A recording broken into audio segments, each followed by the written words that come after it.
नमस्कार केमती अच्छे समस्ते आई होप कि अपन मैंने समस्ते भलरे थे। सो आज ब्लॉग तुम सकाल सकाल स्टार्ट कर दे मु आलू पटल काटिक रखी आलू पटल कुर्मा हम आठी बेस नहीं मात्र 4टा पटल आलू 2टा काटिक रखी मो खास माने भजा करी बोली तो कहीं खाइबेनि आईटा कि झोल हम आलू पटल कुर्मा आई मोर मैगी बसी झील है माने खाली कहे रोसई कर रोसई कर रोसई कर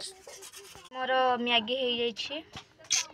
भजा मु बसई दे खाली आलू पटल कुर्माटा करदे भात तो खा मो माँ एठी बसिकी मैगी खाऊँ फास्ट टेस्ट मो माँ कर माँ केमती लगुच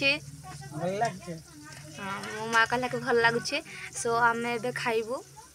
भजा हो आसला आलू पटल कुर्मा मु बनाऊँ देखते बस